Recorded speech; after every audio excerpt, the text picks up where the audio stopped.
Bismillahirrahmanirrahim.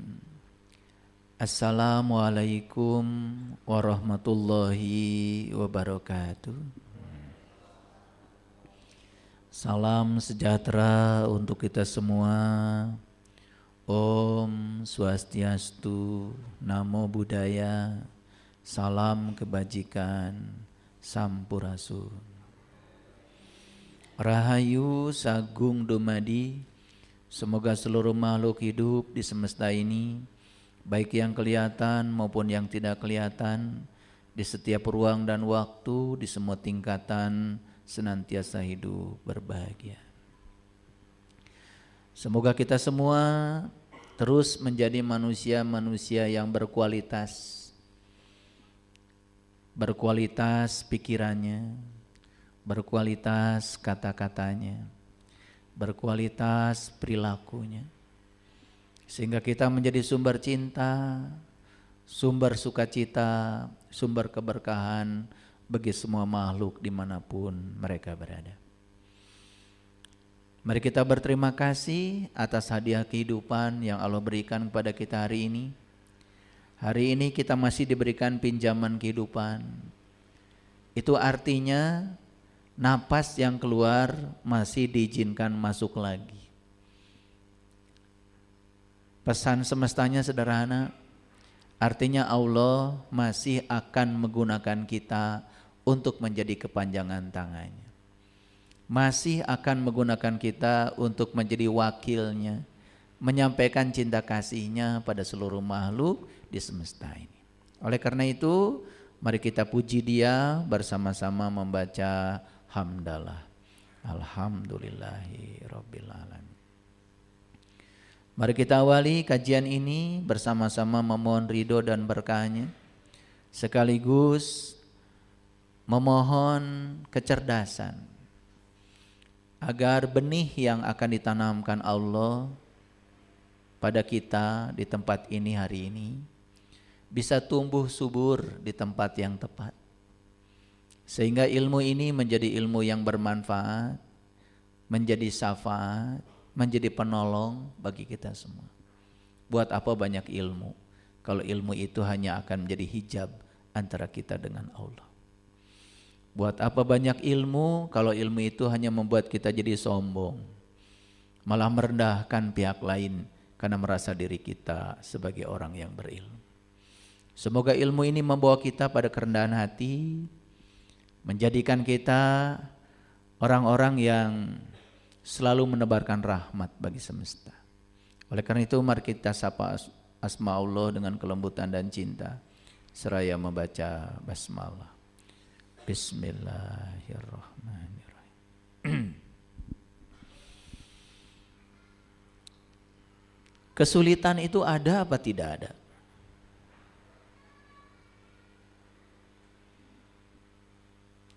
Kesulitan itu ada atau tidak ada? Bisa ada, bisa tidak ada. Bagi siapa kesulitan itu ada? Bagi mereka yang sempit sudut pandangnya. Bagi mereka yang sudah luas sudut pandangnya, kesulitan itu tidak ada. Bagi orang yang sempit sudut pandangnya, kesulitan itu menjadi beban. Bagi orang yang luas sudut pandangnya, kesulitan itu malah jadi tantangan. Coba orang yang sempit sudut pandangnya, lama dia pakai HP yang jadul, ada yang ngasih hadiah HP baru. Orang yang sempit sudut pandangnya, betul nggak? Saya itu kalau dikasih yang baru susah, nanti saya harus menyesuaikan lagi. Padahal HP baru lebih canggih. Itulah orang yang sempit sudut pandangnya. Tapi orang yang selalu optimis, menganggap kesulitan itu sebagai tantangan, dikasih HP baru, oh riang sekali. Alhamdulillah, nanti kalau saya kirim video tidak lama lagi. Nanti kalau saya kirim berita dengan HP yang canggih tidak lama lagi. Oh berarti aplikasi yang bisa saya install di HP saya lebih banyak lagi. Oh dia, bahkan kesulitan itu dijadikan sebagai tantangan. Itu bedanya. Nah, ada pertanyaan sederhana sebelum saya kajian hari ini. Masih ada nggak dalam hidupnya merasakan hidup itu sebagai beban? Masih ada? Masih ada? Oke. Ya, tidak usah dijawab keras-keras. Karena saya juga udah tahu. Kan dari wajahnya kelihatan ya. Yang hidupnya beban dengan yang hidupnya sudah penuh dengan sukacita. Kelihatan. Ya. Nyanyi gak bisa. Joget gak bisa. Ada musik padahal sudah jiwanya itu sudah meronta-ronta pengen joget. Tahan. Ya. Hidup yang semacam itu ya tidak bisa dinikmati, tidak bisa dirayakan. Hidup terlalu serius. Akibatnya cepat tua. Proses kematian sel dalam tubuh begitu cepat. Bahkan orang yang stres itu 1 hari ya bisa mengalami kematian sel dalam tubuhnya 17 miliar sel dalam 24 jam itu. Bisa dibayangkan ya? Kalau sel-selnya mati, berarti tubuh ini secara perlahan sudah mengalami kematian. Kematian lebih cepat. Akibat apa? Akibat merasakan hidup sebagai beban. Hidup bukan sebagai tantangan. Ya, kenapa? Karena sudut pandang terhadap kehidupan sempit. Oleh karena itu, menjalankan ritual-ritual agama tanpa kesadaran tidak akan membuat kita semakin luas pengetahuannya, tidak akan semakin luas sudut pandangnya, malah semakin sempit. Hasil akhirnya apa? Menganggap hidup sebagai beban. Ya? Nah, jadi oleh karena itu yang namanya beban itu kan relatif. Bagi seseorang bisa jadi beban, bagi orang lain malah tidak terasa sebagai beban. Kan tergantung dari kekuatan yang dimiliki oleh dirinya sendiri.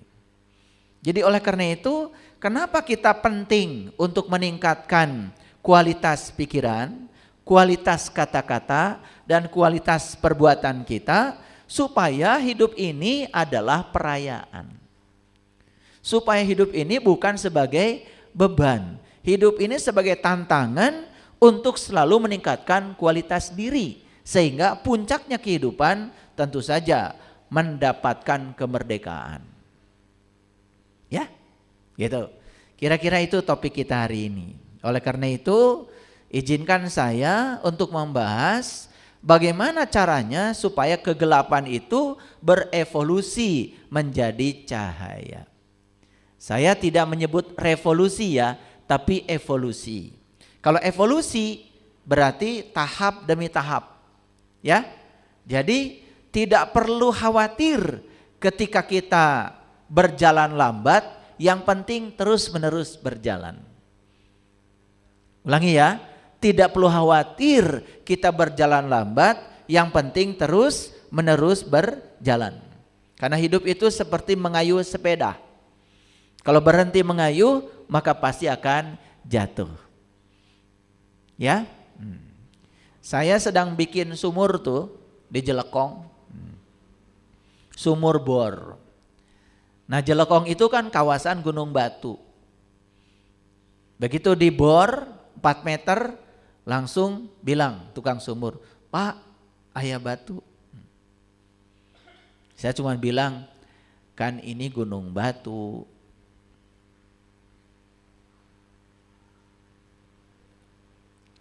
Terus saya bilang, "Mau pindah?"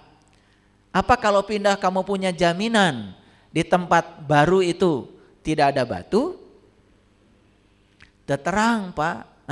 Karena tidak tahu, sudah cari alat berapapun harganya saya beli, gak apa-apa.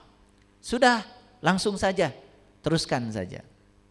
Baru 7 meter ketemu lagi sama saya, Pak ada batu lagi. Kan ini gunung batu, gak apa-apa. Terus 9 meter ada batu, 14 meter ada batu. Belum ketemu air kan? Bayangkan ya, kalau kita ketemu batu berhenti, pindah ke tempat lain. Ketemu batu lagi berhenti, pindah ke tempat lain. Bisa jadi kita menghabiskan banyak uang, umur, betul nggak? Waktu dan air yang dicari tidak ketemu. Sebulan setengah akhirnya bikin sumur dan sekarang air bening dari sumur itu sudah keluar. Sorak semuanya. Pada kedalaman 40 meter. Padahal di kedalaman 37 meter belum ketemu air, hampir saja ini tukang sumur berhenti. Nah kita itu sering berhenti di saat kesuksesan hampir datang menjelang karena kita tidak punya sudut pandang yang luas. Berbeda sedikit dengan pasangan, bukan diteruskan, malah berpikir cari yang baru. Sama seperti bikin sumur, mual angges-angges. Gak akan beres-beres. Nah ketika kita meninggalkan ya semua perjuangan kita yang lalu, karena ada hambatan, apa yang terjadi? Kita tidak dapat apa-apa. Bayangkan ya, kalau si tukang sumur itu berhenti pada kedalaman 37 meter, padahal 3 meter lagi dia akan mendapatkan air. Kan dia juga tidak dapat bayaran dari saya. Betul nggak? Itulah gambaran kehidupan kita. Kita itu sering sekali berhenti di titik di mana yang kita cari hampir ketemu. Kadang-kadang kita sering berubah dengan apa kata orang tentang diri kita. Baru saja orang bilang ini itu langsung sudah mundur, mengkerut.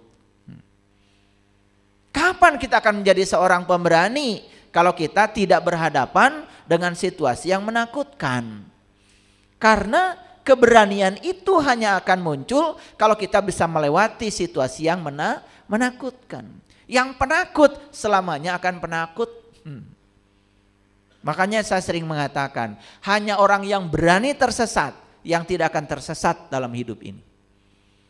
Coba yang takut tersesat, kan gak kemana-mana. Diam saja di kamar, betul gak? Merasa paling benar. Lalu tidak mau mendengar pengetahuan baru dari orang lain. Ya tersesat selamanya.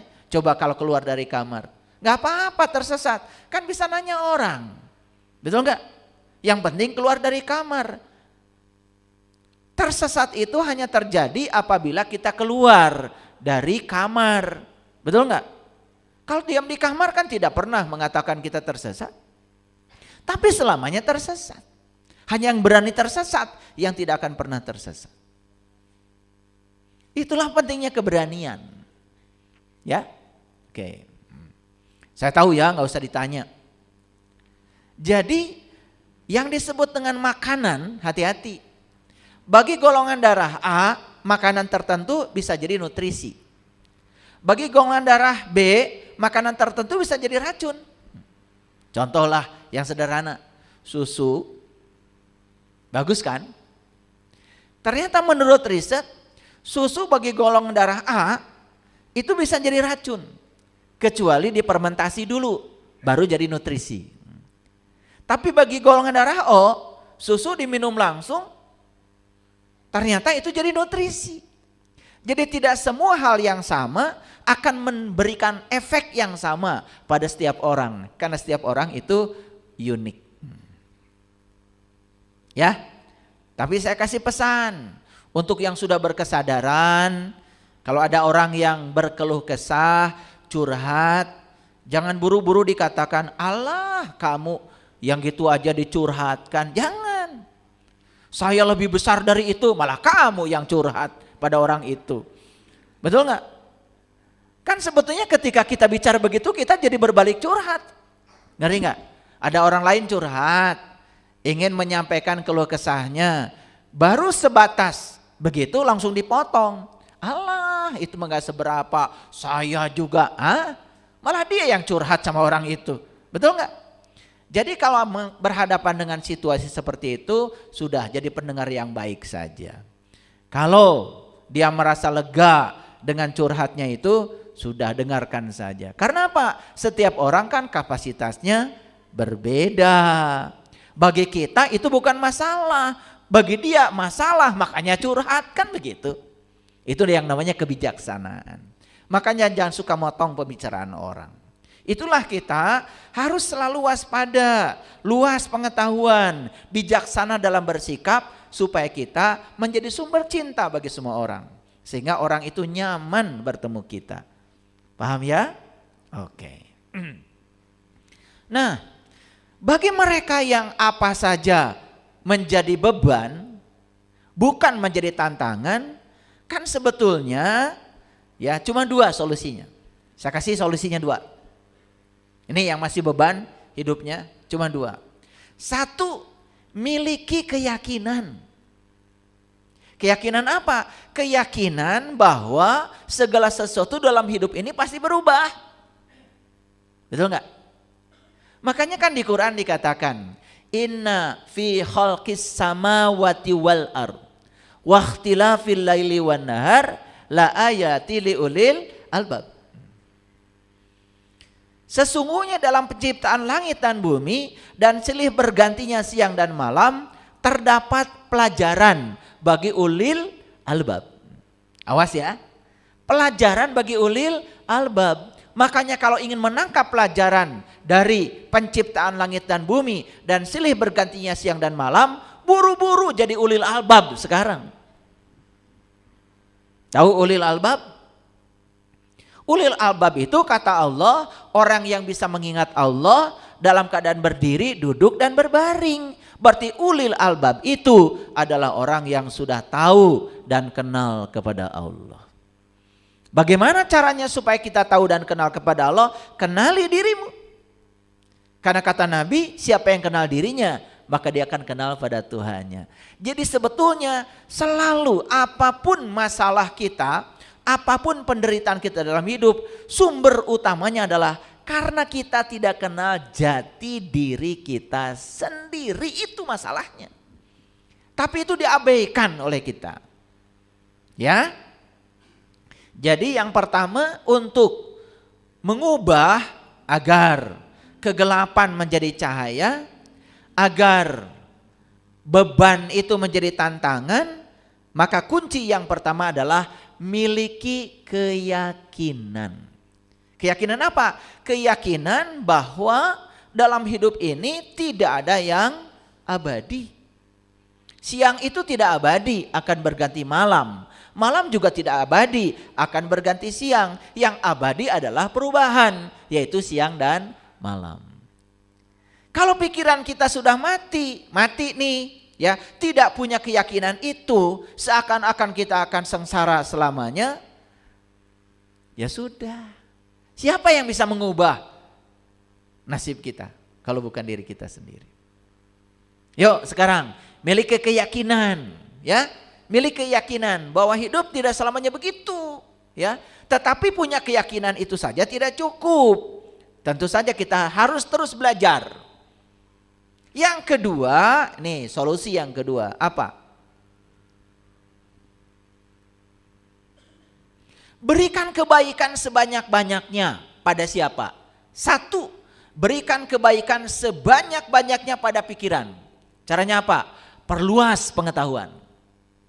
2, berikan sebanyak-banyaknya kebaikan pada perkataan. Mulai sekarang coba bicarakan yang kita suka dalam hidup. Jangan membicarakan yang kita tidak suka. Bicarakan yang kita suka. Itu doa yang sebenarnya. Dan yang ketiga, berikan kebaikan sebanyak-banyaknya pada perilaku kita. Ini, kalau kita menjalankan yang 2 ini, ya Allah. Saya sudah cukup berpengalaman dengan ini.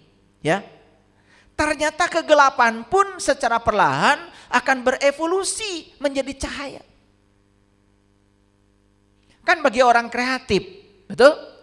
Sampah saja bisa menjadi sebuah hiasan yang bagus. Sampah itu kan kegelapan. Ketika dengan kreativitas diubah ya secara kreatif menjadi menjadi kerajinan yang menakjubkan. Jadi sebetulnya di semesta ini ya tidak ada yang konstan, tidak ada yang statis, semuanya dinamis, terserah kita sendiri. Nah, mau menjadikan beban mau jadikan kesulitan sebagai beban atau menjadikan kesulitan sebagai tantangan. Itu pilihannya ada pada diri kita. Pilihannya ada pada diri kita. Oke. Saya kasih ilustrasi sederhana ya. Kalau saya memasukkan garam 1 sendok pada air 1 gelas. Kemudian diaduk. Apa yang terjadi? Asin. Bisa nggak kita mengambil lagi yang 1 sendok itu dari air 1 gelas itu? Bisa? Susah. Nah gimana caranya supaya tidak terasa asin? Gimana caranya? Tambah lagi airnya. Tambah lagi airnya. Tambah lagi airnya. Tambah lagi airnya. 1 drum airnya ditambahkan. Masih asin? Apakah yang 1 sendok dari air itu kita keluarkan? Tidak. Yang 1 sendok tetap tinggal dalam air. Tapi sekarang airnya ditambah. Apa yang terjadi? Karena ditambah airnya, yang 1 sendok tidak terasa asin lagi. Seperti itu beban hidup bagi orang. Maaf ya, ekonomi susah. Badan sakit-sakitan. Ya, rumah tangga banyak konflik. Dengan orang lain juga banyak konflik. Negatif semua hidupnya. Persis seperti garam 1 sendok. Gak bisa dikeluarkan, gak bisa. Karena itu karmamu. Itu datamu, gak bisa dikeluarkan. Yang bisa dilakukan adalah tambah air, tambah air, tambah air. Jadi yang bisa dilakukan adalah menambah kebaikan. Tambah kebaikan pada pikiranmu, ngaji kesadaran. Kayak gini. Ya. Jadi sesekali ngaji itu ngaji kesadaran. Ya. Saya tidak merendahkan yang ngaji ngapalin ini, ngapalin itu, baca ini sekian kali, nanti utang lunas. Ya terserah itu kalau percaya. Betul nggak? Malah terlalu banyak baca itu bukan nggak lunas, bukan utang lunas. Malah yang terjadi utang tambah banyak, kan nggak kerja. Betul nggak? Kan aneh, betul nggak? Baca ya rojak 1 juta kali, ya tambah nggak kerja. Malam nggak tidur, besok mau kerja pusing, kelayangan, betul nggak? Memangnya duit itu punya kaki? Kan nggak punya. Uang itu harus dijemput dengan tangan kita, betul nggak? Kalau ingin banyak uang, 1, jemput uang itu karena nggak punya kaki. Yang kedua, belajar berbagi, belajar memberi, uang akan datang. Karena rezeki itu seperti ayam. Kalau ayam dikejar, mau ditangkap susah. Tapi kalau kita menabur beras, ayam datang. Kayak gitu. Jadi kalau kita kesulitan selama ini 1, tanya dirimu. Jangan-jangan itu rezeki yang Allah titipkan padamu hanya untuk dirimu sendiri. Lupa berbagi kepada orang lain. Bahkan untuk diri sendiri saja pelitnya auzubillah. Hidup kayak gitu gak bisa dinikmati. Jangan dikira loh orang yang mengumpulkan rezeki itu dikira bahagia. Tidak. Ya, bahkan rezeki banyak bagi orang yang sempit sudut pandangnya malah jadi neraka. Tapi rezeki banyak bagi orang yang luas sudut pandangnya jadi surga. Coba, dulu sebelum punya apa-apa kan biasa. Setelah punya apa-apa bikin benteng rumah tinggi-tinggi. Kan takut. Betul gak? Kenapa takut? Takut dirampok, takut diambil orang. Karena dia tidak pernah berbagi. Kalau kita berbagi kepada orang lain, semua orang di sekitar kita akan menjaga kita. Kita dijaga oleh mereka. Yang menjaga kita itu cinta kasih. Tidak usah cari ilmu teterak dikadek. Cari ilmu supaya eueuh nu ngadek. Itu yang namanya ilmu sakti itu.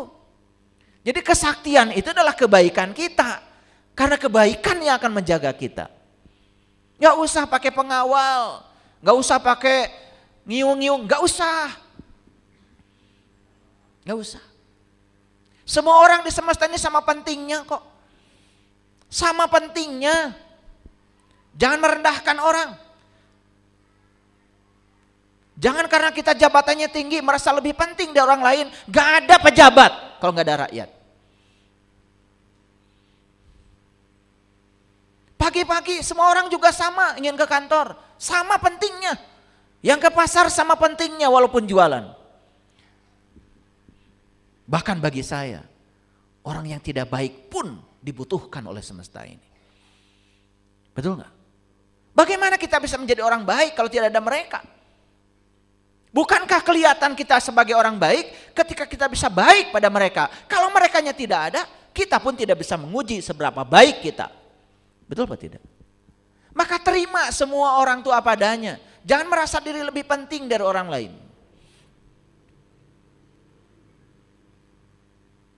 Allah itu tidak akan melihat jabatan kita. Allah tidak akan melihat status sosial kita. Allah hanya akan melihat cinta kasih kita. Allah hanya akan melihat seberapa besar cinta kasih kita. Allah juga tidak akan melihat seberapa tinggi Anda sekolah. Allah tidak akan melihat seberapa banyak pengetahuan yang Anda miliki. Tapi yang akan dilihat oleh Allah cuma satu. Seberapa besar cinta kasih-Mu pada semua orang, pada semua makhluk. Kenapa kita selama ini tumpul cinta kasih kita? Karena kita kehilangan empati. Kenapa kita tidak punya empati? Karena kita tidak pernah melibatkan emosi kita kepada orang lain. Sesekali coba belajar untuk menjadi seperti orang lain. Ketika orang lain mengeluh kepada kita, tempatkan diri kita sebagai dia. Ketika orang lain susah, tempatkan sekali-kali kita menjadi dia. Asah empati kita. Asah empati kita. Itu yang akan kemudian membuat derajat kita semakin tinggi. Empati. Lihat orang lain susah, kita diam. Dan terus menerus hidup mewah tanpa ingat kepada orang lain. Kita sudah kehilangan empati. Nilai manusia terletak pada sisi kemanusiaannya. Dan kalau manusia sudah hilang kemanusiaannya, bagaimana dia disebut manusia?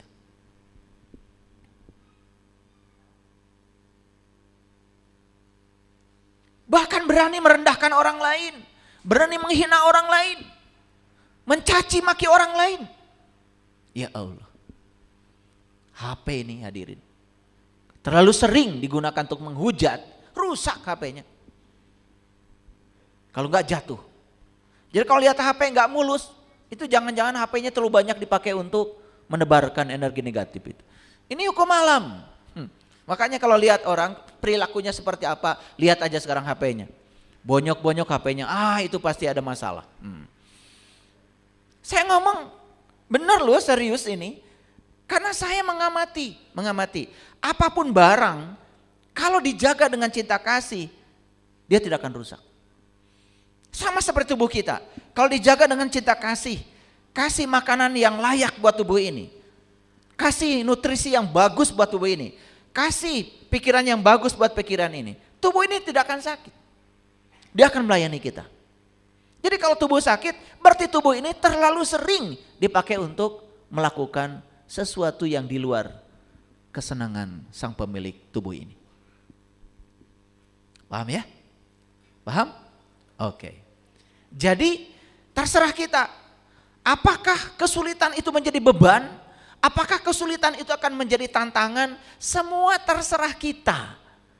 Makanya disitulah kita harus menambahkan. Apa tadi? Menambahkan kebaikan. Makanya cuma dua solusinya. Satu, miliki keyakinan bahwa segala sesuatu pasti berubah.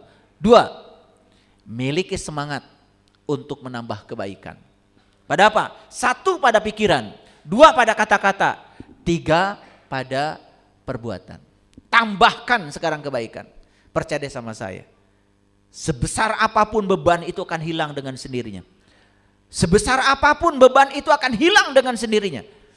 Dan ketika kita sudah tidak merasa terbebani, berlaku hukum alam semesta, like attracts like. Yang serupa akan menarik yang serupa.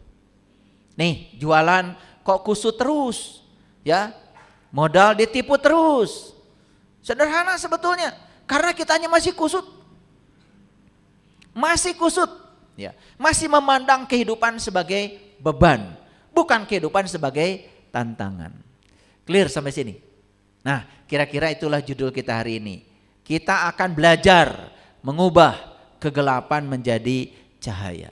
Kita evolusikan kegelapan menjadi cahaya. Kita evolusikan beban menjadi tantangan. Dengan apa? Tambahkan pada kita kebaikan. 1, tambahkan kebaikan pada pikiran, banyak belajar.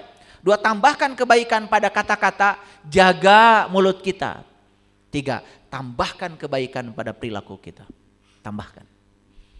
Sederhana kok, sederhana. Mau nambahkan kebaikan? Ya, sederhana. Sangat sederhana. Begitu pergi ke apotek, saya pernah menyaksikan seseorang lagi ngitung duitnya 2.000-an. Dia lihat resep, ngitung lagi duit. Dia resep, ngitung lagi duit. Saya bilang sama istri saya, kayaknya dia lagi bingung. Dah, ambil resepnya. Saya bilang, ambil resepnya. Mohon maaf ibu, boleh nggak resepnya dipinjam? Udah, sampai keluarlah tuh. Sekian harus bayar. Begitu mau pulang, obatnya sudah diterima. Jangan nanggung kalau nolong orang. Kasih ongkos. Nangis tuh meluk saya, meluk istri saya. Dia tidak menyangka akan ada kejadian seperti itu. Coba, bisa gak merasakan kebahagiaan saya saat itu? Uang saya tidak seberapa dibandingkan kebahagiaan yang saya lihat dari sorot matanya orang itu. Dia mau ngasihkan uang 2.000-an pada saya. Aduh, kanggo ibu mangga canak. Itu empati namanya. Empati. Coba belajar menempatkan diri di posisi orang lain.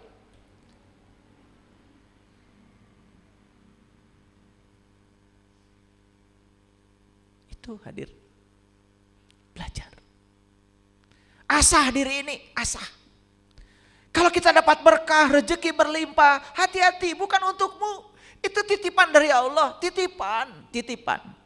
Akan dihadirkan orang-orang yang datang kepadamu untuk minta tolong. Tolong mereka.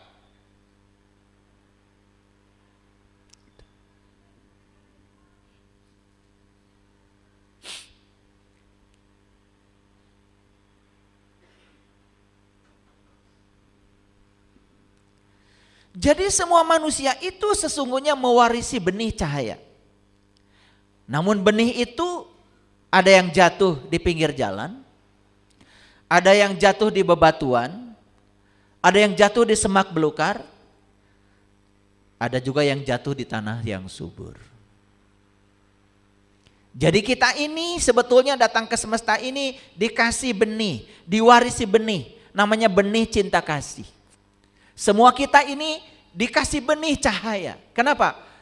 Ketika Allah sudah selesai menciptakan tubuh ini, yang Allah tiupkan ke dalam diri kita adalah ruhku, bagian dari dirinya yang maha welas, maha asih, maha gagah, maha luas, maha lembut, melekat di situ. Jadi semua kita tentu mewarisi benih itu. Siapapun tanpa kecuali, bangsa manapun, suku manapun, Allah maha adil. Semua kita adalah hambanya Allah. Kalau kita mau menghambakan diri kepada Allah, siapapun itu. Gak peduli ya, turunan siapa, gak peduli. Kalau kita mau memuliakan diri kita, kita akan dimuliakan oleh Allah. Yuk sekarang tanya, benih itu oleh kita ditanam di mana? Jangan-jangan benih itu ditanam oleh kita di pinggir jalan, kesapu sama mobil, hancur berantakan benih itu. Atau benih itu oleh kita ditanam di bebatuan, akarnya tidak menghunjam ke bawah, tidak tumbuh menjadi tanaman yang subur. Atau benih itu ditanam oleh kita di semak belukar. Apa yang terjadi? Benihnya tidak tumbuh, semak belukar yang tumbuh mati. Karena apa? Tertimbun oleh pertumbuhan semak belukar. Hadirin, kalau benih itu kita tanam di tanah yang subur, kita tempatkan di tanah yang subur, dia akan menjadi benih yang istimewa. Dia akan menghasilkan buah.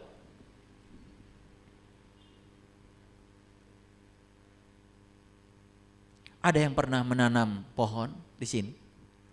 Ada? Siapa? Acungkan tangan. Nanam pohon apa? Pak Yos? Mangga? Mangga. Sudah berbuah? Belum. Ada yang sudah nanam pohon dan berbuah? Nanam pohon apa? Pohon? Nangka? Sudah berbuah? Sudah. Nanam pohon nangka, buahnya nangka. Gak mungkin buahnya mangga. Tidak mungkin buahnya pete. Oleh karena itu, ketika habis nanam pohon mangga, siap-siap pasti panen nangka. Betul? Setelah nanam pohon nangka, panennya adalah nangka. Diambil tuh, begitu tua diambil. Begitu tua diambil. Begitu tua diambil. Begitu tua diambil, lama-kelamaan habis enggak buah nangka? Habis. Seperti itu. Kalau kita nanam sesuatu, nanam kebaikan, siap-siap kamu akan panen kebaikan. Kalau kamu nanam keburukan, kamu juga akan panen keburukan. Makanya saat panen tanggung jawab. Ini buah tanaman saya. Petik aja terus, petik terus, lama-kelamaan habis. Betul atau tidak? Jadi semua yang terjadi dalam kehidupan kita hari ini, itu adalah buah yang sedang kita panen akibat kita yang menanamnya. Belajar bertanggung jawab. Dan kita tidak mungkin menghindari, saya menanamnya nangka, saya pengennya duren. Gak mungkin. Nah itulah ketidakpuasan dalam hidup selalu lahir dari keinginan. Ulangi ya, ketidakpuasan dalam hidup selalu lahir dari keinginan. Selalu tidak puas pada orang. Kenapa? Kita ingin setiap orang seperti yang kita mau. Begitu orang tidak seperti yang kita mau, kita tidak puas. Lalu menolak orang itu. Betul Pak tidak? Mau sampai kapan? Keinginan itu gak ada akhirnya hadirin. Gak ada akhirnya. Yuk sekarang kita tanya. Kita tanya ya. Jujur ya. Nah, kita diwarisi benih cahaya. Kita diwarisi benih cinta kasih oleh Allah saat kita datang ke semesta ini. Tumbuh apa tidak benih itu? Tumbuh apa tidak? Subur apa tidak? Mungkin tumbuh, tapi karena nanamnya di bebatuan, akarnya tidak menghunjam. Mungkin tumbuh, cuma nanamnya di semak belukar. Mungkin tumbuh, ya, tetapi salah nanamnya. Tidak di tempat yang subur. Akibatnya nggak panen-panen. Apalagi nanamnya di pinggir jalan. Sebentar juga kelindes mobil. Apalagi ke bawah angin. Betul apa tidak? Nah sekarang tinggal tanya. Kenapa ya benih itu pada orang lain tumbuh, kok pada saya tidak tumbuh? Satu masalah kita. Masalah kita adalah sempit sudut pandang. Kata-katanya selalu negatif, perbuatannya pun selalu negatif. Itu doa kita. Ya. Paham sampai sini? Oke, kalau paham lanjutkan ya. A'udzubillahi minasyaitonirrajim. Bismillahirrahmanirrahim. Ini Quran surat Rum. Ar-Rum ayat 19. Surat ke-30 ayat 19. Yukhrijul hayya minal mayyiti wa yukhrijul mayyita minal hayy. Ya. Wa yuhyil ardo ba'da mautiha wa kadzalika tukhrazun. Ngerti apa tidak? Nah, karena enggak ngerti saya terjemahkan. Yukhrijul hayya minal mayyiti. Dia mengeluarkan yang hidup dari yang mati. Awas. Jadi yang hidup itu dikeluarkan dari yang mati. Ngerti apa tidak? Ngerti apa tidak? Kalau nggak ngerti saya jelaskan. Nih, ada pohon, daunnya asalnya hijau, berubah menjadi hijau sekali, dan lama-kelamaan kuning, dan kemudian daun itu jatuh. Datang nggak sirung yang baru? Datang. Gitu gampang kok. Betul nggak? Begitu ada yang mati, pasti ada yang hidup. Gitu. Itu sehari-hari kok. Nggak usah pusing. Makanya itu pentingnya kita belajar sains. Makanya orang-orang bijak mengatakan, daun kuning yang jatuh itu tidak usah disesali. Karena besok juga akan jadi daun muda yang tumbuh lagi. Gimana proses alamnya? Ketika jatuh dia akan jadi membusuk. Membusuk akan jadi humpus. Setelah jadi humpus kan diserap akar. Betul nggak? Tumbuh lagi kan yang baru. Itu yang dikatakan ya Allah mengeluarkan yang hidup dari yang mati. Paham? Jadi yang hidup itu dikeluarkan dari yang mati. Belum jelas? Saya tambah lagi.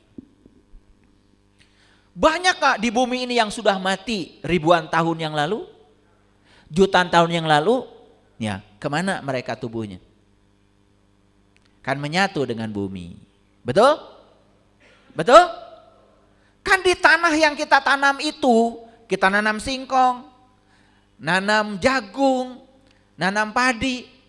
Kan kita juga tidak tahu. Siapa tahu di situ ada tubuh-tubuh leluhur kita yang sudah menyatu kembali dengan bumi, entah di mana kuburannya. Mungkin ada peristiwa alam yang menyebabkan air bah atau banjir bandang sehingga tubuh ini sudah menyatu dengan bumi. Ketika sudah menyatu dengan bumi, tubuh ini kan menjadi material bumi, jadi mineral bukan? Diserap nggak oleh akar? Jadi apa? Kan jadi buah yang baru. Nah buah yang baru dimakan siapa? Dimakan manusia. Jadi apa? Kan jadi air mani. Jadi sel telur. Betul nggak? Disemaikan cinta kasih. Ketemu. Jadi nggak yang baru? Makanya tubuh ini terus bersiklus. Dan ini hukum alam. Anda mau yakin tidak yakin hukum alam akan berjalan. Tidak bergantung keyakinan Anda. Bahwa siklus kehidupan sudah jelas di mata kita terjadi. Betul Pak? Betul Pak? Cok, kita pikirkan lagi ya. Bapak Ibu ya. Semua material yang hidup, yang pernah hidup kan pasti akan kembali ke bumi. Betul nggak? Nih saya kasih tahu. Tubuh kita ini sama nggak dengan tubuh orang tua kita?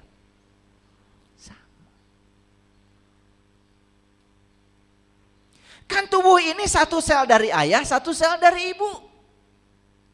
Berarti tubuh ini leluhur bukan? Leluhur, ini leluhur. Jadi kalau kita menghargai tubuh kita sama dengan menghormati leluhur kita. Jarahi tubuh ini. Gimana caranya? Urus, pelihara, kasih yang pantas buat tubuh ini. Kasih baju yang bagus, kasih makanan yang bagus. Betul nggak? Ajak piknik. Diam aja. Mau piknik lebar. Rajin piknik ngampar samak. Ya Allah. Kalau mau piknik jadi orang kaya. Nginepnya di hotel sekali-kali. Betul nggak? Makanya di restoran. Piknik mekel. Sare di mobil. Ya Allah, asup angin. Padahal duitnya ada, karena kita tidak memataskan diri, lebar. Tuh, makanya bagi orang sempit sudut pandangnya, rezeki banyak pun tetap menyusahkan. Komo atau boga duit. Betul nggak? Bagi orang yang sudut pandangnya luas, rezekinya banyak, tambah luas. Coba, itulah sudut pandang. Sudut pandang itu sangat berbahaya. Ulangi, dia mengeluarkan yang hidup dari yang mati. Kata siapa? Kata Allah, bukan kata saya. Jangan menyerang saya. Yukhrijul hayya minal mayyiti wa yukhrijul mayyita minal hayy. Dan Allah bilang, yang dia juga mengeluarkan yang mati dari yang hidup. Ulangi ya, yang hidup dikeluarkan dari yang mati dikeluarkan dari yang hidup. Kan begitu. Jadi artinya ini siklus. Habis mati hidup, habis hidup mati, habis mati hidup lagi. Kan begitu. Itu namanya siklus, itu hukum alam. Nah, dan dia menghidupkan bumi sesudah matinya. Nah, secara syariat bumi ini yang kita duduki. Tapi secara hakikat bumi itu adalah diri kita, jasmani kita, tubuh kita. Kapan tubuh ini hidup? Biasanya setelah mati. Betul nggak? Kapan kita ini bangkit? Biasanya kan setelah mengalami berbagai peristiwa yang menyusahkan. Betul nggak? Ada orang susah sekali ekonominya. Karena dia melihat kesusahan itu sebagai tantangan, dia bangkit. Betul nggak? Dia bisnis ini, bisnis itu. Coba tanya, orang-orang yang hari ini menguasai ekonomi, bisa jadi dia pernah mengalami kehancuran ekonomi. Itu namanya yang hidup dikeluarkan dari yang mati dikeluarkan dari yang hidup. Begitu hidup. Hidup tuh bersiklus, makanya tenang aja. Yang paling penting miliki dua, miliki keyakinan, yang kedua miliki semangat. Semangat untuk menambahkan kebaikan pada pikiran, pada kata-kata dan pada perbuatan. Itu sudah keren. Nih saya kasih hadiah nih hari ini. Yang hadir kajian hari Senin. Saya tidak menyangka yang datang akan sebanyak ini karena jadwalnya berubah. Ya, oleh karena itu saya kasih kajian yang solutif. Ulangi ya, 2 itu bisa. Ya, 1 miliki keyakinan bahwa hidup itu pasti berubah. 2, miliki semangat untuk menambah kebaikan pada pikiran, pada kata-kata, pada perbuatan. Makanya ya, kalau mau bicara timbang-timbang, pakai rasa. Kalau bicara begini apa sih dampaknya bagi orang lain? Kan kita udah punya pengalaman. Kalau orang lain ngomong kasar kita nggak enak. Maka kita jangan ngomong kasar. Kan pelajarannya saya nggak mau ngomong begitu. Karena orang lain ngomong begitu saya nggak enak. Maka saya akan ngomong yang lebih baik. Gitu pelajarannya ya. Jadi kalau dicubit jangan nyubit lagi. Oh dicubit itu nggak enak. Berarti saya nggak mau nyubit. Itu baru bener. Hidup baru bener. Ini dicubit nyubit lagi. Betul nggak? Dimarahin nyolot lagi. Ya sama gilanya. Yuk lihat saya semua. Mau nggak bumi ini hidup? Mau nggak bumi ini tumbuh subur? Oke. Kalau bumi ini tumbuh subur, yuk kita sekarang miliki 2. Miliki keyakinan, miliki semangat. Tambahkan kebaikan pada pikiran, perkataan dan perbuatan. Saya yakin kita akan memiliki bumi yang subur. Nah, kan ada tuh yang buminya gersang, tubuhnya gersang, menakutkan. Tidak dirindukan oleh orang. Kenapa? Yang keluar dari pikirannya negatif. Yang keluar dari mulutnya menyakitkan. Yang keluar dari tindakannya merugikan, bikin onar. Ya Allah, hidup yang semacam itu tidak layak dihidupi. Oke? Paham ayat ini? Nah, lalu ayat yang terakhir kata Allah, wa kadzalika tuhrizun. Dan seperti itulah kamu akan dikeluarkan.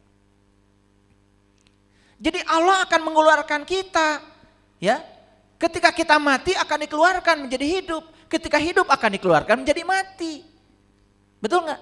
Seperti itu siklus. Dan seperti itu cara Allah mengeluarkan. Nih contoh sederhana. Ada orang sakit, sakitnya cancer. Setelah ikut pelatihan dengan saya, kemudian saya tanya, gimana pelatihan hari ini? Senang? Senang.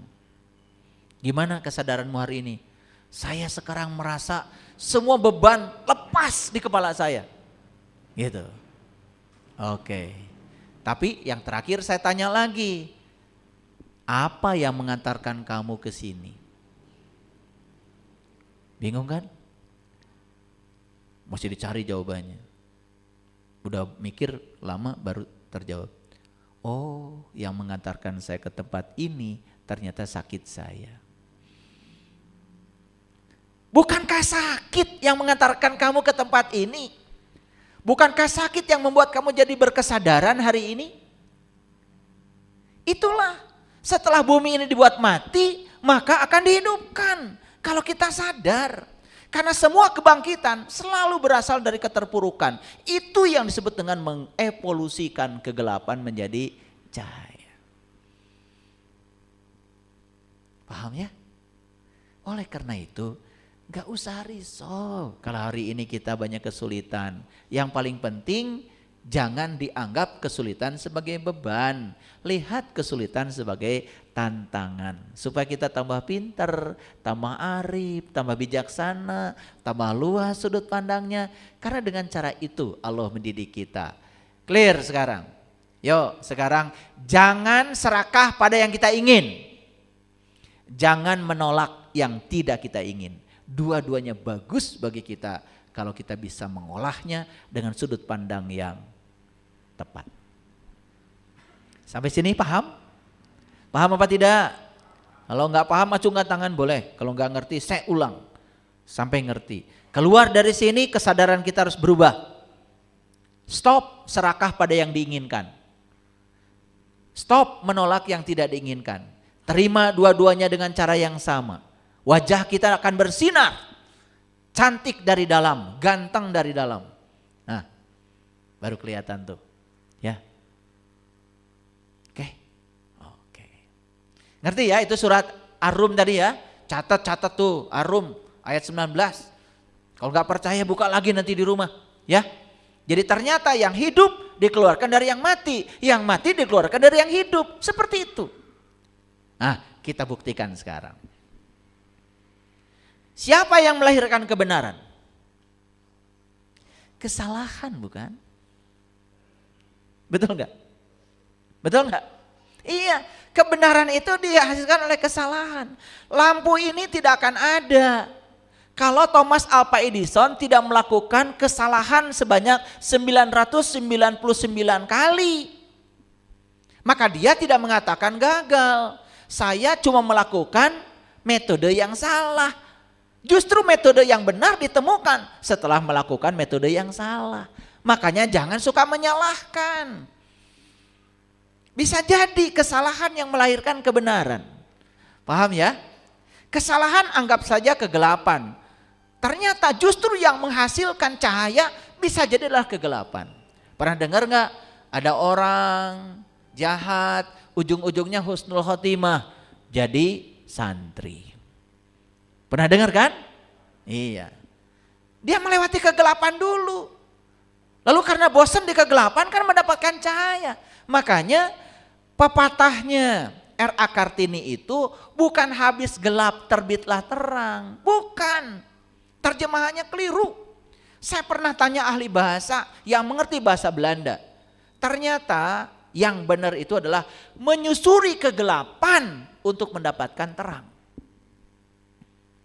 Menyusuri kegelapan untuk mendapatkan terang, bukan habis gelap terbitlah terang. Itu terjemahannya menurut yang mengerti bahasa Belanda kurang tepat. Menyusuri kegelapan untuk mendapatkan terang. Nih contoh, harus dikasih contoh. Biasanya kalau nggak dikasih contoh nggak ngerti. Ada orang rumah tangganya baik-baik saja. Bisa nggak dia jadi konsultan rumah tangga? Gak bisa. Tapi ada yang rumah tangganya ya mengalami goncangan. Betul nggak? Tapi dia bisa menyelamatkan rumah tangganya. Sampai dia keluar, bisa menyelamatkan semua goncangan itu. Dia yang berhak menjadi konsultan rumah tangga. Dia telah melewati itu dan selamat. Paham? Gitu. Kalau mau belajar bisnis, jangan sama orang yang tidak pernah gagal. Belajar dari orang yang pernah gagal, sukses, belajar sama dia. Di situ kita akan dapatkan pelajaran yang berharga. Kalian itu kadang-kadang salah. Mbah dukunnya tinggal di hutan. Rumahnya pun saung. Tanya Mbah dukun, gimana caranya saya ingin jadi jelema beunghar. Harusnya Mbah dukunnya rumahnya di kota, 10 hektar rumahnya. Betul nggak? Bisnisnya sukses. Rumahnya bagus. Nah, kalau dia minta nasihat untuk menjadi orang kaya sama orang itu kan waras. Kadang-kadang kita jadi tidak waras. Betul nggak?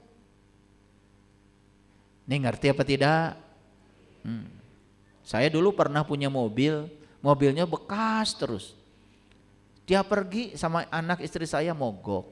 Dia pergi sama anak istri saya mogok. Tapi saya sabar, saya tangkap pesannya. Pesannya adalah supaya saya pintar memperbaiki mobil. Kan gitu. Karena setiap ada kesulitan kan saya jadi mikir. Betul nggak? Iya. Dia pergi tuh mogok.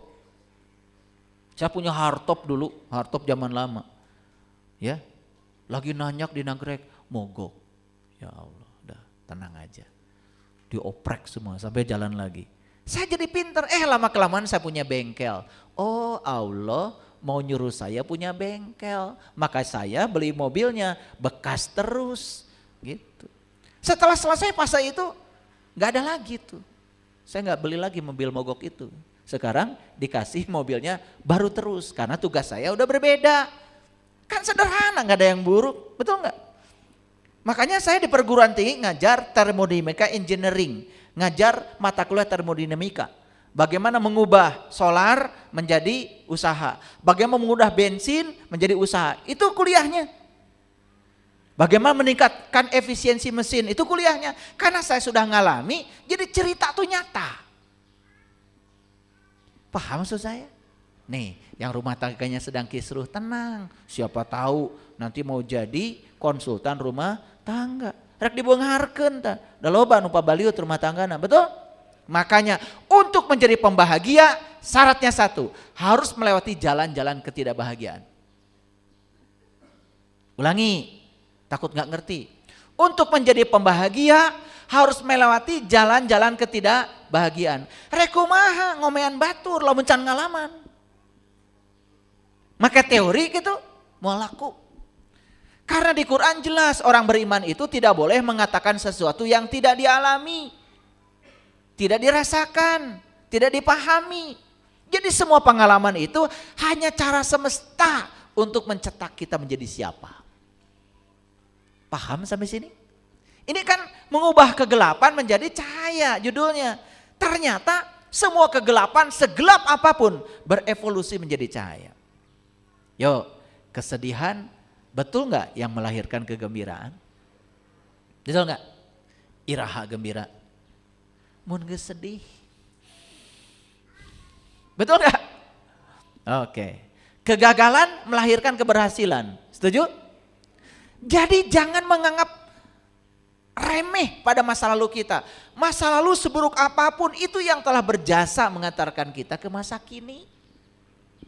Nah, dinilai baik dan buruk oleh siapa? Pikiran, lagi-lagi pikiran teh dikasih nutrisi yang bagus supaya cerdas. Makanya orang yang pikirannya sempit, aduh, boro-boro nu alus, boro-boro nu goreng, nu alus kecek maneh nama goreng. Cok lah, ngomong dengan yang sudut pandangnya sempit. Diajak usaha, aduh, eta mah geus loba usaha nu kitu mah. Ya, Diajak usaha, sieun teu payu. Makanya orang yang semacam ini ya tidak akan mengalami hari kebangkitan. Tidak akan mengalami kesadaran. Oke. Betul nggak Ibu Bapak? Ketidaksabaran yang melahirkan kesabaran. Sok ari diajar sabar ka saha? Kanu teu sabar. Jadi kalau di rumah ada orang yang tidak sabar, pandang dia guru kita untuk meningkatkan kesabaran. Jangan ditolak. Hese dengan guru nu kitu teh.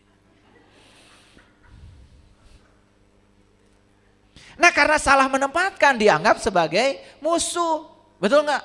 Cing mana teh gede amak wae. Bukan gitu caranya. Keun we si eta mah da memang watakna tukang amak. Nu penting mah urang ulah ka bawa amak gitu. Tempatkan guru, mahal. Teu kudu mayar. Betul apa tidak? Kan sakola mah gratis. Ke sakola mah teu aya nu gratis mayar. Ieu mah aya guru ketidaksabaran, yaitu orang yang tidak sabar. Sakasur. Teu kudu mayar. Betul nggak kebencian yang melahirkan kasih sayang?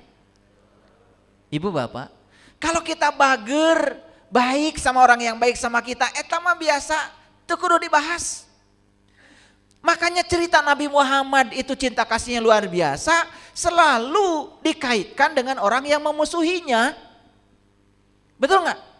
Segitu besarnya hujatan, sebegitu besarnya umpatan beliau kepada ya orang-orang itu kepada Nabi Muhammad. Beliau cuman Allahumahdi qaumi fa innahum la ya'lamun. Tuhan, dia melakukan itu padaku karena mereka belum tahu. Tidak tahu mutiara yang aku bagikan ini. Jadi tidak menghukum orang yang tidak tahu. Dan tidak memusuhi orang yang tidak tahu. Didoakan supaya mereka dapat petunjuk. Makanya saya juga ingin berdoa nih. Untuk orang-orang yang tidak tahu tetapi keburu menghujat. Kita doakan. Semoga mereka suatu saat dapat hidayah. Gitu. Gak usah dilawan. Kasihan. Ya.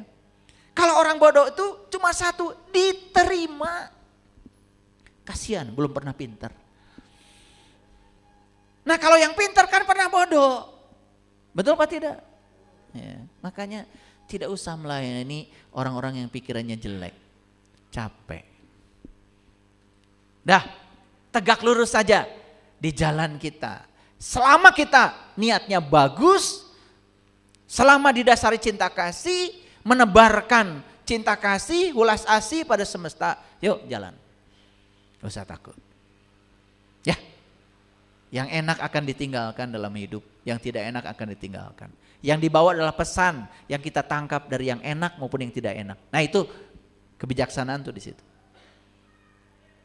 Betul nggak kekerasan yang melahirkan kelembutan? Oke. Jadi semua akan berevolusi, ya. Semua kegelapan akan berevolusi. Nih saya kasih tahu, dah tidak ada manusia yang betah di tempat gelap. Betul nggak? Gak ada, suatu saat juga dia akan menuju cahaya. Betul? Oke. Nah, belajar fisika sebentar. Ini saya tunjukkan ya gambar spektrum gelombang elektromagnetik. Spektrum itu artinya ya daerah. Ya, gelombang elektromagnetik itu salah satunya adalah ini cahaya. Cahaya itu gelombang elektromagnetik. Nih, yang datang ke HP kita juga ini elektromagnetik. Kita ini sekarang dikepung oleh elektromagnetik. Ternyata ya, gelombang elektromagnetik itu kalau dilihat di gambar ini ya, mulai dari yang renggang tuh, yang renggang sampai yang rapat. Mulai dari panjang gelombangnya panjang sampai panjang gelombangnya pendek, mulai dari frekuensinya rendah sampai yang frekuensinya tinggi. Itu punya spektrum. Jadi oleh karena itu manusia juga sebetulnya punya spektrum. Yang kesadarannya rendah, yang setengah rendah, yang kesadarannya middle, yang kesadarannya tinggi. Sudah, itu spektrum. Sama persis seperti ini, hadirin. Jadi kalau diperhatikan di sini ya, ada gelombang radio, ada gelombang mikro, ada inframerah, ada cahaya tampak, ada ultraviolet, ada sinar X, ada sinar gamma. Sinar X nggak kelihatan, tetapi ada. Sinar gamma nggak kelihatan, tapi ada, kekuatannya luar biasa. Itulah spektrum. Jadi oleh karena itu kesadaran manusia juga persis seperti spektrum ini. Nih, pada saat COVID, siapa yang pernah naik pesawat pada saat COVID? Siapa ayo? Ya. Begitu turun dari pesawat, biasanya itu kan ada kamera. Kamera itu bukan sekedar memoto orang yang jalan, tapi kamera itu adalah sensor untuk mengukur suhu. Jadi orang yang lewat itu suhunya terdeteksi. Yang suhunya lewat 39 derajat Celcius pasti dikarantina. Padahal tidak diukur satu-satu. Gimana caranya? Ternyata begitu suhu tubuh kita berubah, maka gelombang elektromagnetik yang dipancarkan oleh tubuh kita juga berubah. Makanya kalau lihat orang gampang. Sebetulnya orang ini lagi sedih, lagi bingung, lagi happy. Gelombang elektromagnetik yang dipancarkannya itu sangat terasa. Dan tidak bisa bersandiwara. Betul apa tidak? Nah itulah latihan kita belajar empati. Belajar empati, cahaya saja ada yang tampak, ada yang tidak tampak. Sama, manusia pun ada yang gelap, ada yang setengah terang, ada yang terang sekali. Tapi semua sedang berevolusi menuju cahaya. Hanya soal waktu. Hanya soal waktu. Oke, ini foto apa? Akar. Akar tumbuh di tempat terang atau di tempat gelap? Ulangi ini kok aneh. Akar tumbuh di tempat terang atau di tempat gelap? Di tempat gelap. Justru akar itu kalau dicabut di tempat terang gak tumbuh. Ini pelajaran dari alam yang begitu luar biasa. Terkadang kita ini tidak tumbuh kesadarannya kalau di tempat terang terus. Jadi kata Allah, sesekali kamu harus lewat tempat gelap. Justru di kegelapan kesadaranmu tumbuh. Nih saya kasih tahu ya, di kelas spiritual seperti ini jarang orang yang sedang berada di tempat terang datang ke sini. Yang datang ke sini mah yang sedang kacau rumah tangganya, kacau ekonominya. Gak usah cerita sama saya. Tahu. Dari ujung sini sampai ujung sana.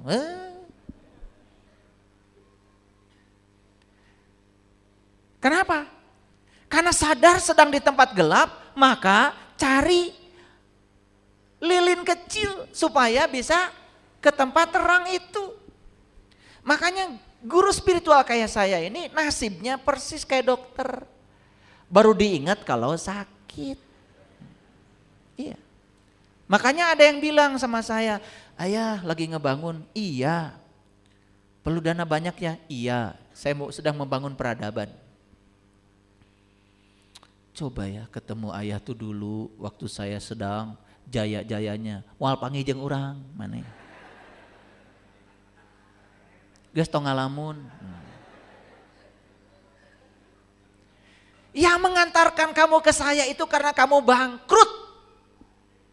Teu bangkrut mah moal panggih. Udah mulai di dieu can bangkrut mah. Betul enggak? Itulah yang dimaksud akar selalu tumbuh di tempat gelap. Geus karasa awak loba panyakit sakedeung deui paeh, kakara inget guru. Sieun teu bisa balik kan gitu. Betul enggak? Can gering mah loba keneh duit. Keun we. Keun. Tong digeureuh-geureuh. Karena apa? Semua kegelapan akan berevolusi menuju cahaya. Hanya soal waktu. Paham maksud saya? Ya, saya cuman apa ya? Biar aku terumasa gitu. Ya, masa gak ngerasa?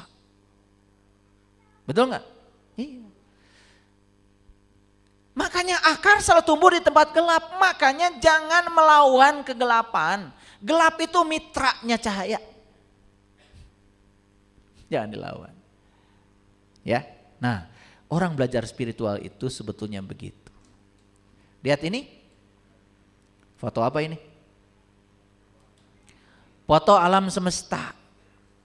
Siang apa malam? Malam. Indah apa tidak? Kenapa indah? Karena malam. Betul nggak? Kenapa indah? Karena gelap. Makanya kalau nyepi di Bali, saya selalu pergi ke Bali. Kenapa? Bahkan ada yang bilang saya aneh kok nyepi malah pergi ke Bali. Saya bukan mau jadi orang Bali. Saya senang dengan suasana Bali pada saat nyepi. Jadi kalau di Bali nyepi itu kan semua lampu nggak ada tuh, gelap. Pada saat gelap semuanya, semua rasi bintang di langit itu kelihatan jelas sekali. Itu, melihat langit itu saya nangis. Kan gak ada polusi cahaya, tidak ada polusi cahaya. Itu senangnya saya ke Bali, bukan apa-apa. Karena apa? Cari suasana itu, di mana lampu semuanya gelap, gak ada kecuali di sana. Ya. Nah, karena kita bisa melihat cahaya yang terang justru pada saat gelap datang. Betul? Oke. Jadi kalau begitu, kegelapan itu spektrumnya luas? Luas. Kalau gitu cahaya spektrumnya luas? Luas. Oleh karena itu, yang masih gelap gak usah kecil hati. Yang sudah di tempat terang juga jangan sombong. Karena terang itu spektrumnya luas. Kamu sudah terang, ada yang lebih terang lagi loh. Gitu. Kamu di tempat gelap, ada yang lebih gelap lagi. Jadi spektrumnya sangat luas. Tapi yang paling penting, ya 3 ilmunya. 1, mulailah dari mana kamu berada sekarang. 2, gunakan apa yang kamu miliki saat ini. 3, lakukan yang bisa kamu lakukan saat ini. Transisikan dirimu dari kegelapan menuju cahaya. Sampai di mana? Sesampainya saja. Sebisanya saja. Yang paling penting tong poek teuing atuh. Paham ya? Ya? Oke. Tidak ada yang kekal dalam kegelapan. Semua akan berevolusi menjadi cahaya. Setuju? Tidak ada yang kekal dalam kegelapan. Yang penting miliki keyakinan bahwa di ujung terowongan pasti terang. Yang penting yuk bergerak ke ujung. Jangan di dalam terowongan terus, bergerak ke ujung. Di ujung terowongan ada cahaya. Pasti. Miliki keyakinan itu. Kalau hari ini sholat kita masih ingat kemana-mana, jalan-jalan kemana-mana, miliki keyakinan. Suatu saat saya bisa sholat mengingat Allah. Miliki keyakinan, miliki semangat. Kalau hari ini spiritual kita masih naik turun, udah gak apa-apa. Miliki keyakinan, suatu saat saya akan istiqomah, akan sakinah. Miliki keyakinan, miliki semangat. Yang penting jangan pernah mengatakan saya sudah tahu. Karena bagi orang yang mengatakan saya sudah tahu semua ilmu baru, tidak ada haknya bagi dia. Kosong. Kajian kemarin ya. Ya. Kalau ingin negatif menjadi positif, lewati ruang kosong. Semua hal di semesta ini adalah cahaya dengan frekuensi yang beragam. Jadi ternyata menurut fisika yang disebut gelap oleh kita pun sebetulnya cahaya, cuman frekuensinya berbeda. Jadi kalau begitu ada kegelapan? Gak ada. Sebetulnya gelap itu adalah cahaya dengan frekuensi yang berbeda. Jadi tugas kita adalah meningkatkan frekuensi.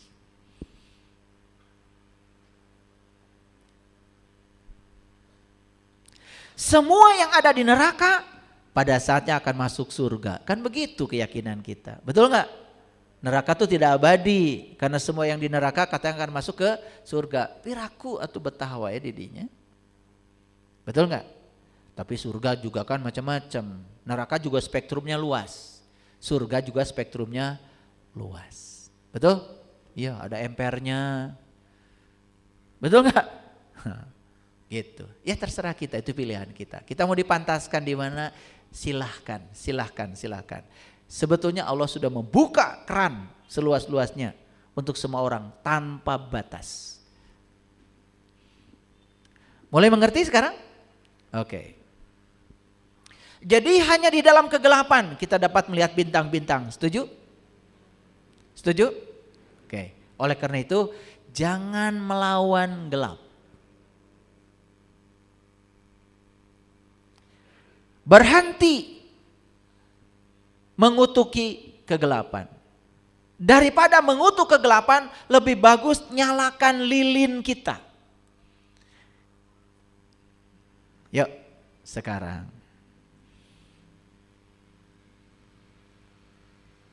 Tadi malam ada yang minta konsultasi khusus sama saya via online. Jauh dari negara lain.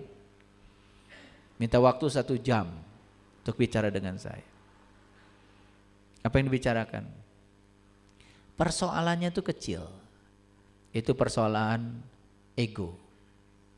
Bayangkan ya, seorang ibu sampai lupa wajah anaknya sendiri. Kenapa?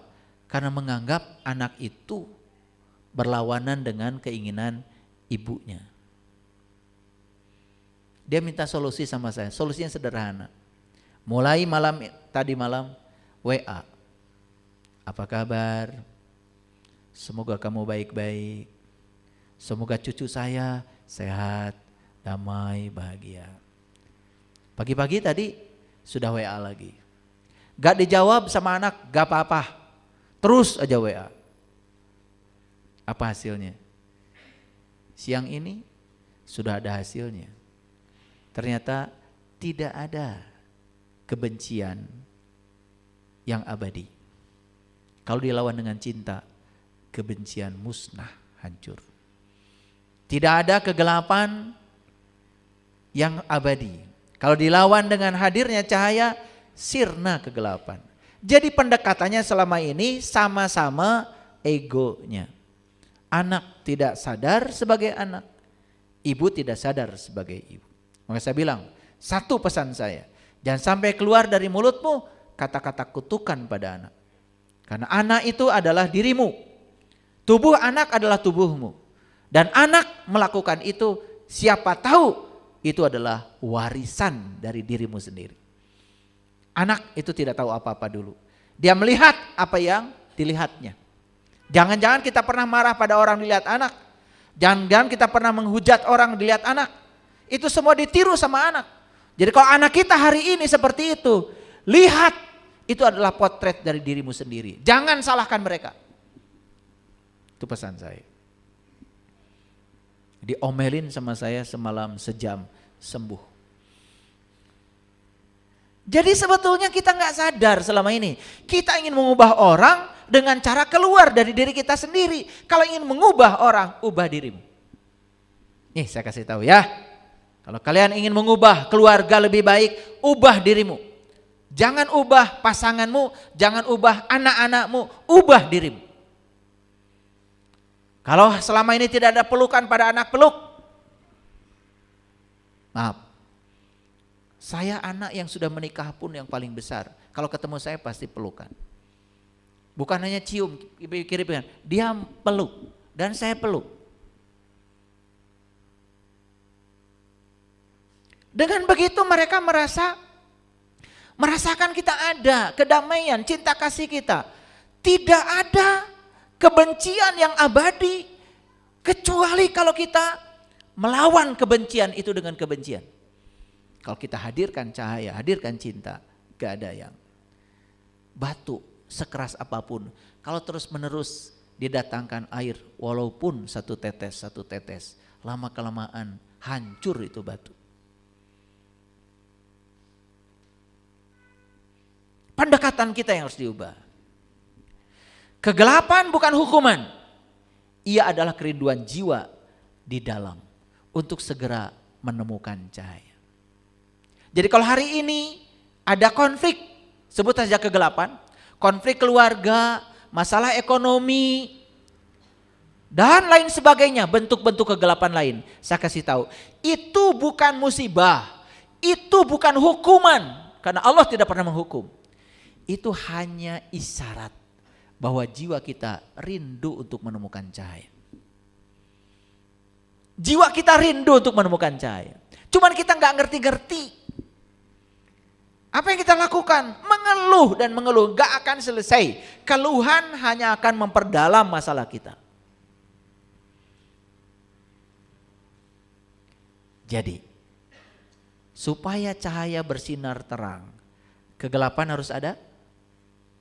Kegelapan harus ada? Saya kasih tahu untuk semuanya.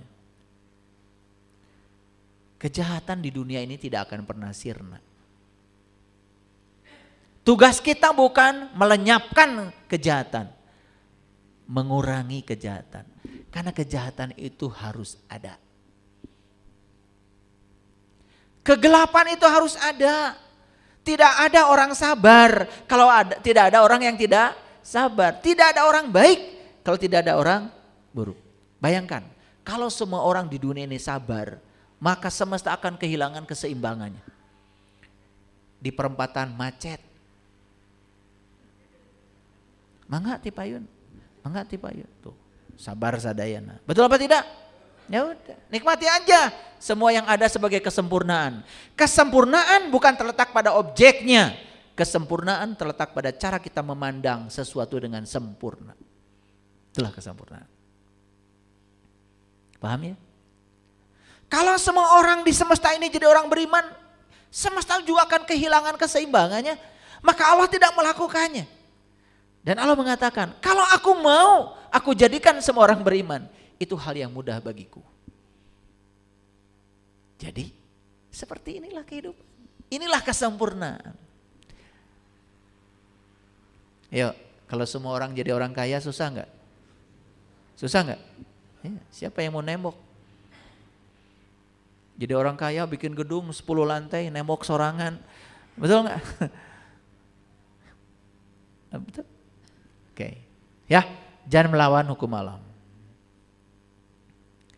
Orang cerdas berdiri dalam gelap sehingga mereka bisa melihat sesuatu yang tak bisa dilihat orang lain. Kadang-kadang orang yang cerdas itu harus berdiri di tempat gelap. Untuk apa? Untuk bisa melihat sesuatu yang tidak bisa dilihat oleh orang lain. Nih ya, saya kasih tahu. Banyak orang yang saya sadarkan di kehidupan ini ketika saya masuk dulu ke dunianya dia. Masuk ke pikirannya dia, bukan dihukumi. Ternyata begitu sudah terbeli hatinya, mengubah orang itu begitu mudah. Kan dia percaya kepada saya. Dan saya mengubah orang dengan cara dia tidak merasa sedang diubah. Tahu-tahu berubah. Karena kalau kita mengubah orang dengan cara dia sendiri sadar kalau sedang diubah, bisa memberikan perlawanan. Betul apa tidak? Iya. Makanya ngaji untuk anak muda kadang-kadang tidak di masjid. Saya di kafe, karena mereka senangnya kafe. Gak apa-apa, apa salahnya ngaji di kafe. Yang penting kan berubah, betul gak? Kita masuk saja ke dunia mereka. Kan tidak ada yang salah, betul gak? Gitu. Daripada diajak ke sini, dipaksa juga gak bisa. Kita yang datang. Itu maksud saya.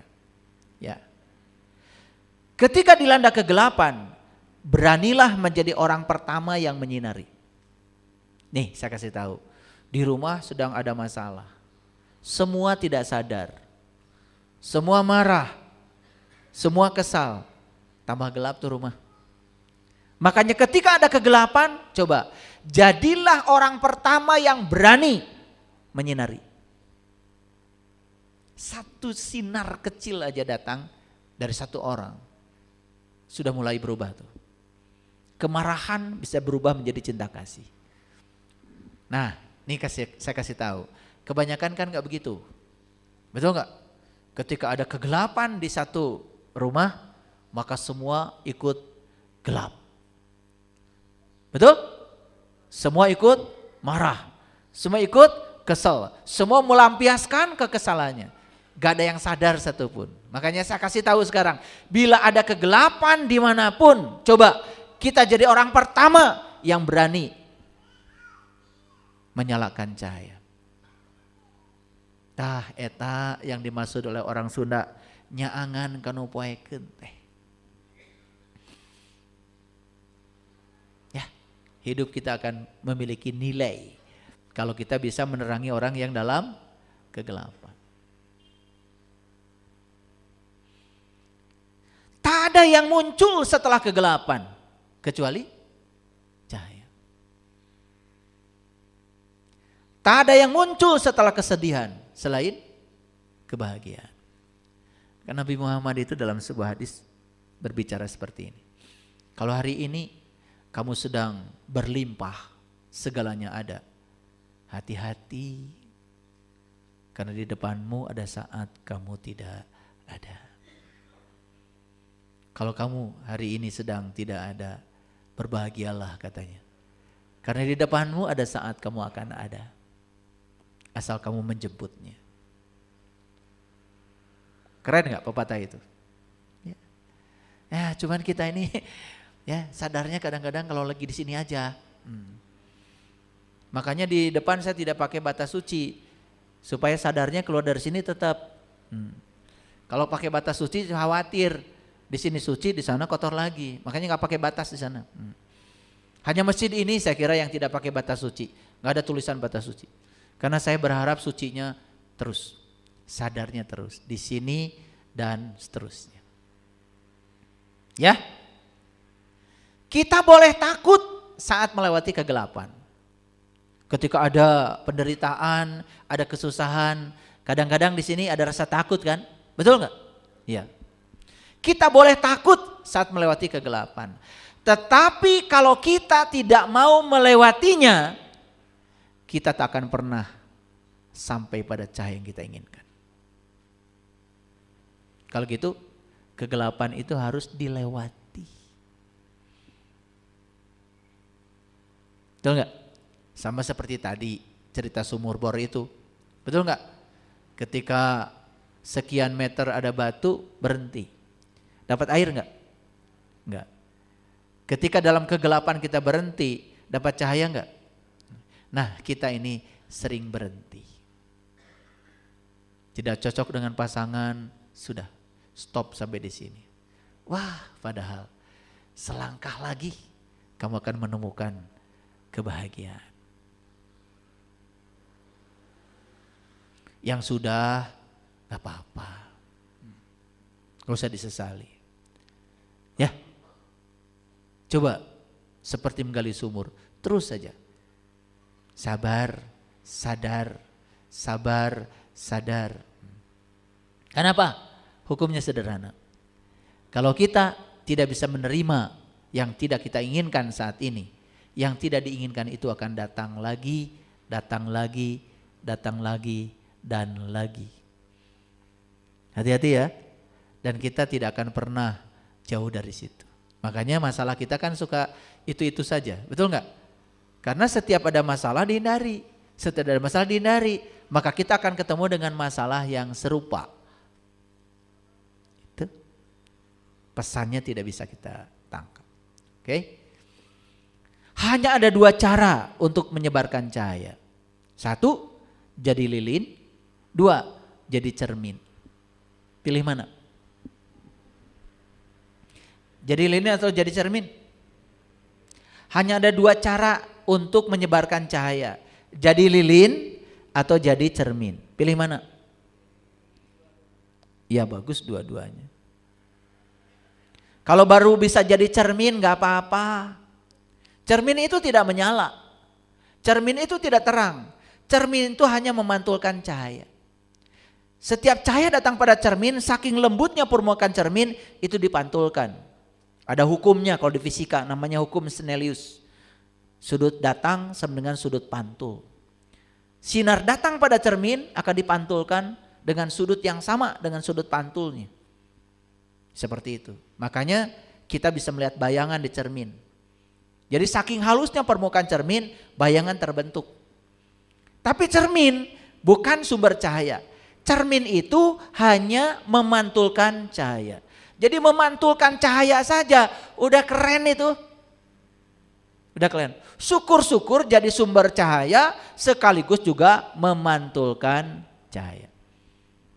Mau dua-duanya? Syaratnya sederhana kok. Jadi cermin.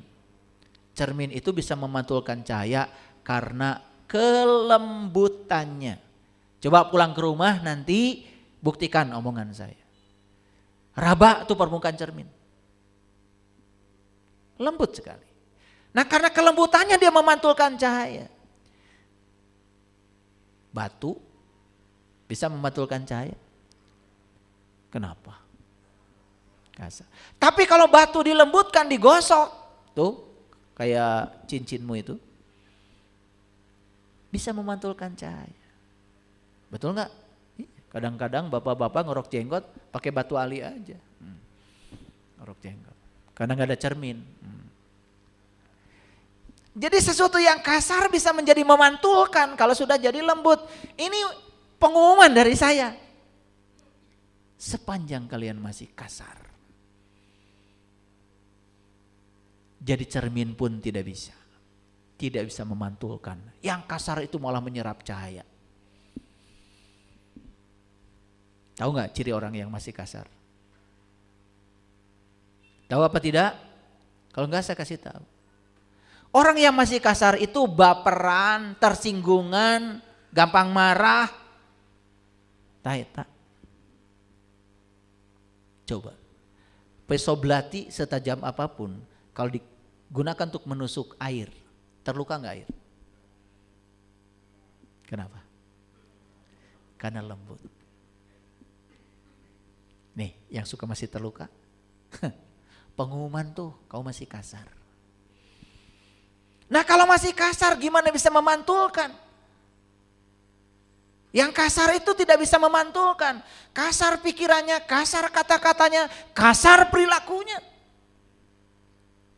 Kalau bicara, menyebarkan fitnah, kebencian, hoax, kebohongan. Makanya salah satu sifat Allah adalah Al-Latif, yang maha lembut. Pilih, mau jadi sumber cahaya atau pemantul cahaya? Disuruh milih mah gampang. Tapi begitu mau diproses, nih, itu batu yang kasar, supaya jadi lembut permukaannya diapakan? Digurinda. Sakit apa tidak? Jadi kalian yang masih kasar ini disediakan gerinda semesta. Namanya kegelapan. Itulah gerinda semesta untuk menghaluskan dirimu. Tapi setiap kali dihaluskan, nerima atau menolak? Jujur, menerima apa menolak? Nolak, makanya kasar terus. Yuk saya kasih tahu. Dapat suami atau istri yang berbeda dengan yang diinginkan. Ditolak atau diterima? Kalau ditolak selamanya kamu kasar. Tapi kalau diterima, oh saya dipasangkan dengan dia. Ini gerinda saya. Cara semesta menghaluskan diri saya. Ini cinta kasih Allah buat saya. Karena saya kasar, harus dihaluskan. Ini gerindanya. Biarkan dia menggerinda kita. Sakit, sakit sementara waktu. Tapi nanti kamu akan berkilau.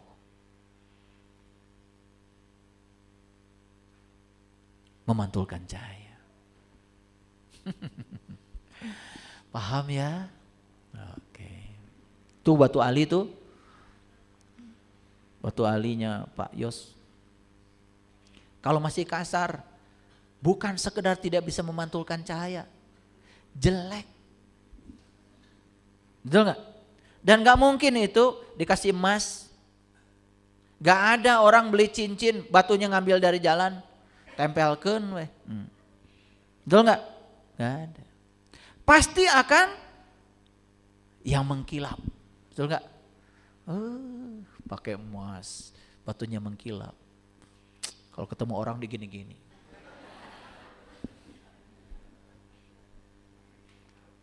Emangnya berlian itu apa? Yang namanya berlian itu batu. Batu yang sudah diasah. Kan itu karbon sebetulnya. Dulunya itu adalah karbon, arang sebetulnya. Arang yang madat, yang memadat. Diasah, lama-kelamaan jadi berkilau. Sekarang saya kasih tahu. Di rumah punya asahan tidak? Sudah tahu bentuknya? Tuh. Pasanganmu asahan. Anakmu yang cerewet asahan. Anak yang tidak sesuai dengan keinginanmu asahan. Usaha gagal asahan. Bisa melihat semua asahan. Itu yang disebut dengan silih asah. Taeta teu ngarti. Rekumah silih asah kalau kita tidak pernah bersatu.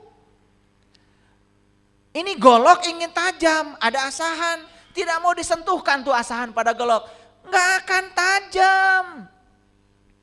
Jadi kalau golok menolak bertemu dengan batu asahan, moal seket. Nah, kita ini selama ini menolak batu asahan. Makanya mintul.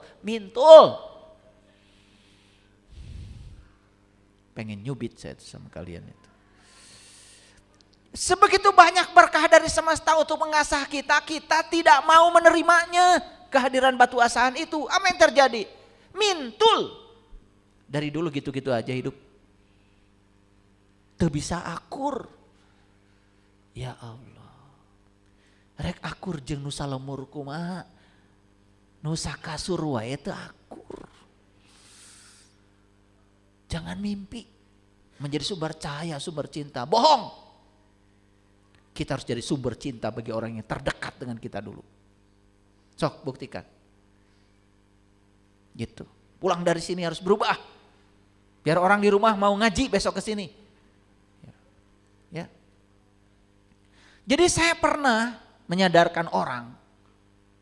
Begitu selesai dibuka mata kalbunya, kemudian dia sholat. Dan saat itu sholat pertamanya dia.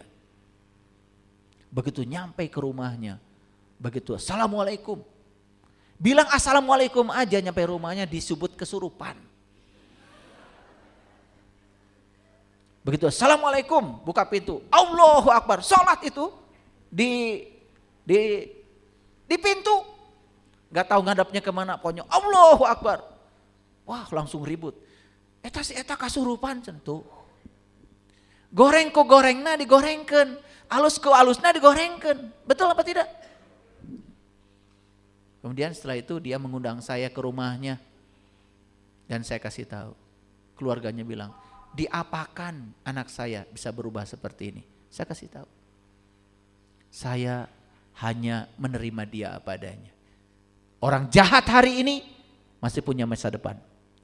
Orang suci hari ini pun mungkin pernah punya masa lalu. Jadi gak usah kecil hati kalau mau berubah.